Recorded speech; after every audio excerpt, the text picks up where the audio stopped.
Okay, hi guys. I wanted to go through some things like making notes and power slices. So this is www.golfclashnotebook.io. If you haven't been here, you should. If you have been on here but haven't gone through a lot of the stuff, there's so much good data in here. Zachary Jones, who does most of it, legend of the game, great player. Um, if you go through the tabs up here, there's so much stuff under wind and wind effect and the different balls and all, just tons of stuff. And so here, if we click on the power slice tab, okay, you can see there's an example there.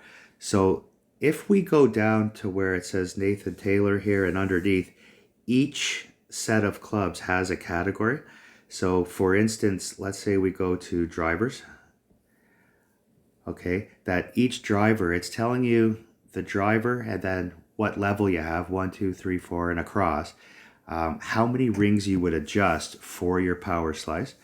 Okay, so what I did, okay, is I took all those categories, okay, and I'll show you here. That's me, by the way. Hey, everybody. Change this around. Okay, so see on the front of my notebook here, okay, so this is my 2 or 10 book, and on the inside of the binder, okay, I just copied all those little things we were just looking at and printed them out and then cut them so they fit on the page. And what I've done, like you'll see here, Amazon, okay, had went across to 20. Like I put 20 in because it was only up to 4 levels, so I had an Amazon 6. Okay, and I'm going to show you where that came in handy. Um, and that's the biggest thing about the power slides. They're not just about off the tees. They're about when you get in trouble sometimes and saving yourself on a hole. And I'll show you a hole here that came up in the last tournament. And it was a quarterback shot that I hit a notch too far and, put myself in a tough spot. And I was in the qualifying round here, not having a great round. This, so I could have played out to the right onto the pad and tried to sink that. I could have tried to play a right to left, maybe power shot, and try and get it on the green. But what I had decided to do is I'm just going to play it out here because I know I can reach, and I played a lot of backspin. So you'll see what I do is you make your wind adjustment first. So see the 7.5, I had at 5.5 rings, but I'm really stretched out. So I added another 0.5 to 6. So I made my wind adjustment and now pulled that 20 that I had written down in the book, right? And played this power slice. Okay. And the big thing is about the backspin. I didn't want to go too far. I didn't want to go crazy out into the sand.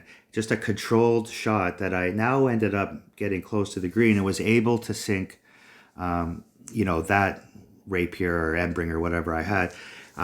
So let's just go over it again. So you can see I'm putting in the wind, okay, and I put the 7.5 in, and I see it's 5.5, and I played it plus 10 because I wanted a little extra, and you can see I'm putting the backspin in, okay, and I'm guessing, and I'm playing at 6 rings because I'm out into overpower, so it's the 5.5 is just to the max line. I'm going to be way past that, so you can see there I go 6 over, okay, so that's my wind adjustment. Now from that point, okay, I'm playing the 20 ring, so there's 10 more-ish, right, and the big slice, and with that backspin was able to save this hole, and that's the big thing sort of about that the power slices and hooks just aren't for off the tee. They can be really handy to get you out of shit sometimes. So let's go through a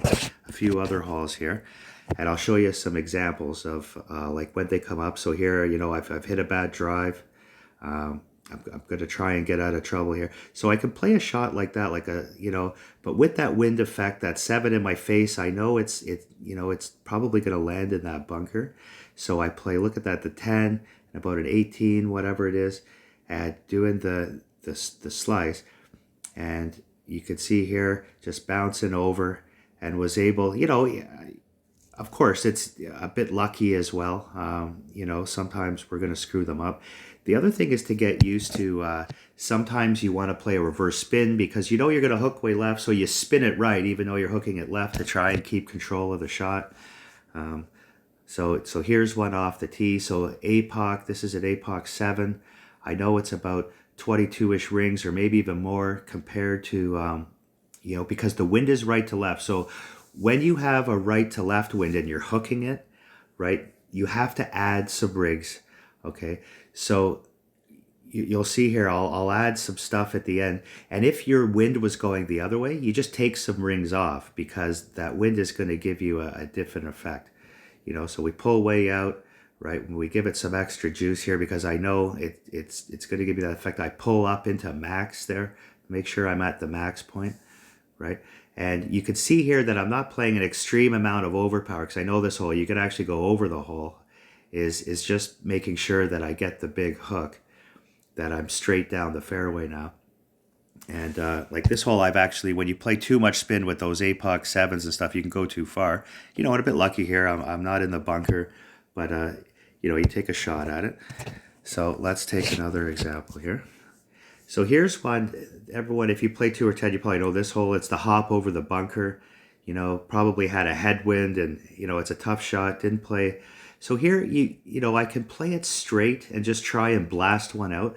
The thing about the power hook though is that you're going to get that extra rollout and you really get that extra distance at the end, and all I'm trying to do on this shot is just get into a little end bringer, something like that, so you can see me play it out like, about the 20-ish rings, and I'm just trying to power one down the middle of the fairway. And the other thing about the power hook is that you know how to hit it to the way left. When you're trying to power and then hit it perfect, it's so easy to go wrong. Like we've all done that, where the thing's wobbling and you can't get close to perfect. But it's so much easier to hit it to the furthest left. I mean, that's it's just a lot easier to hit that than to hit perfect. So when you get these down, so you see here, I'm taking sort of where my landing spot, right? There's about that was about 20-ish rings. You don't have to get too precise. There's about another, another, yeah, I would say that was about an 18 ring adjustment, something like that, 19 ring adjustment. And just trying to power it down. And then when you end up, you see that big wind effect you get coming down. And now you just got this easy little end bringer in. So let's go over another one. It's another 2 or 10 hole. It's the one with the, the pad sort of jump over on the left. And if you go too far, and there's another one about this shot here, sometimes you get into it behind a tree there. And you can play the power, even though you don't see your ball guide, you'll be able to play that power hook around the tree. So you can see I made the adjustment for the wind where I thought the 10 wind would be. That was about 9 rings. That was about a 13 ring, somewhere in that 20 range. And just doing that hook across, right? And so this one you wouldn't want to do as many rings because you're going across the wind, anti-wind there. And see where I got to here, just to a spot where I can just hit a little, a little rapier shot. So we've got one more here. So here's an off-roader, right? And see, because I have different clubs on different accounts that, like on my baby accounts, I might have a Nirvana 5 or, it might be, even a razor or something like that, because they all have different rings because the rings are bigger, smaller. Some of them hook more than others, like, the curl is more on a club. So this one, you can see me, I made my wind adjustment and now I'm trying to pull across. An off-roader, it says, is 18 on my sheet here. Excuse me. So, and you can see here with, just trying to get it out and just trying to save the hole. And I find it to be more accurate to do this shot, like I said, than to try and do the big wobble. So again, golfclashnotebook.io. You can get lots of info there. You can get the power slice info. I suggest printing it out, keeping it somewhere handy. Like once I've seen it and we usually use a Nirvana once we have one, but it's good to know the different clubs. And to memorize the ones that you use, and then you don't have to look at it anymore.